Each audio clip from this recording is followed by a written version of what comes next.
அனைவருக்கும் வணக்கம். நான் பிரபாகரன், ஜோதிடர், சென்னையிலிருந்து பேசுகிறேன். இப்போ என்ன சொல்ல போகிறேன்னா, இந்த சனி பகவானுடைய காரத்துவத்தை தான் சொல்ல போகிறேன். கருத்தில் கொண்டு பயன்பெறுங்க. சனி பகவானுடைய தசை பார்த்தீங்கன்னா மொத்தம் 19 ஆண்டுகள். சனி பலம் பெற்றிருந்து தசை நடந்தால் சுறுசுறுப்பு அந்த ஜாதகருக்கு அதிகமாக இருக்கும். அதே போல் சகல சாஸ்திரிகளும் அறிஞராக அந்த அந்த ஜாதகர் அது ஆணாக இருந்தாலும் பெண்ணாக இருந்தாலும் திகழ்வாங்க.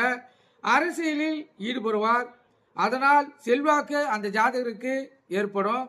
ஆட்சி பொறுப்பில் பங்கேற்கும் செய்யும் ஒரு சமுதாயத்துக்கோ ஒரு பகுதிக்கோ தலைவராக இருக்க செய்யும் இந்த சனி பகவான் கருத்தில் கொள்ளுங்க.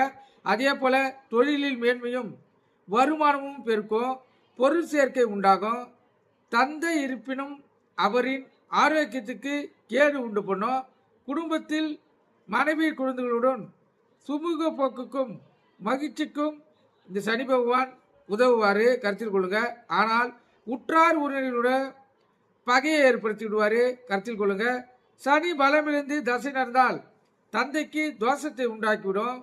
ஜாதகரின் ஆரோக்கியமும் பாடுபடும். ஜாதகரின் செயலில் மந்த நிலை இருக்கும். எந்த தொழிலும் கவனம் செலுத்த இயலாது. தூக்கம் அவருக்கு சரியாக வராது. வாதம், பித்தம், காய்ச்சல், அம்மை போன்ற நோய்களை அந்த ஜாதகருக்கு இவர் ஏற்படுத்துவார், கருத்தில் கொள்ளுங்க. பொதுவாக அசுப கிரகமான சனி லக்னத்துக்கு 3, 6, 10, 11 ஆகிய பாவமுறையில் நின்று தசை நடத்தினால் யோகமான பலன்களை அந்த ஜாதகருக்கு தருவார், கருத்தில் கொள்ளுங்க.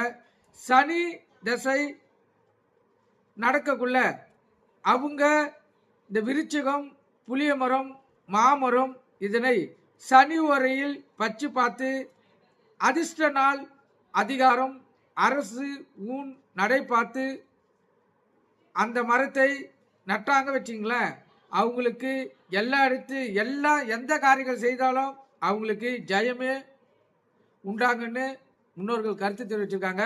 நீங்கள் கருத்தில் கொண்டு பயன்பெறுங்க. இந்த மரத்தை எங்கே வேணாலும் நடலாம். ரோட்டில் நடலாம், வீட்டிலே நடலாம், கோயிலே நடலாம், எங்கே வேணாலும் நடலாம். உங்கள் இடத்துக்கு ஏற்றாப்போல் சனி தசை நடக்கக்குள்ள இந்த மரத்தை நட்டிங்கன்னா வாழ்க்கை சிறப்பாக இருக்கும். நன்றி, வணக்கம்.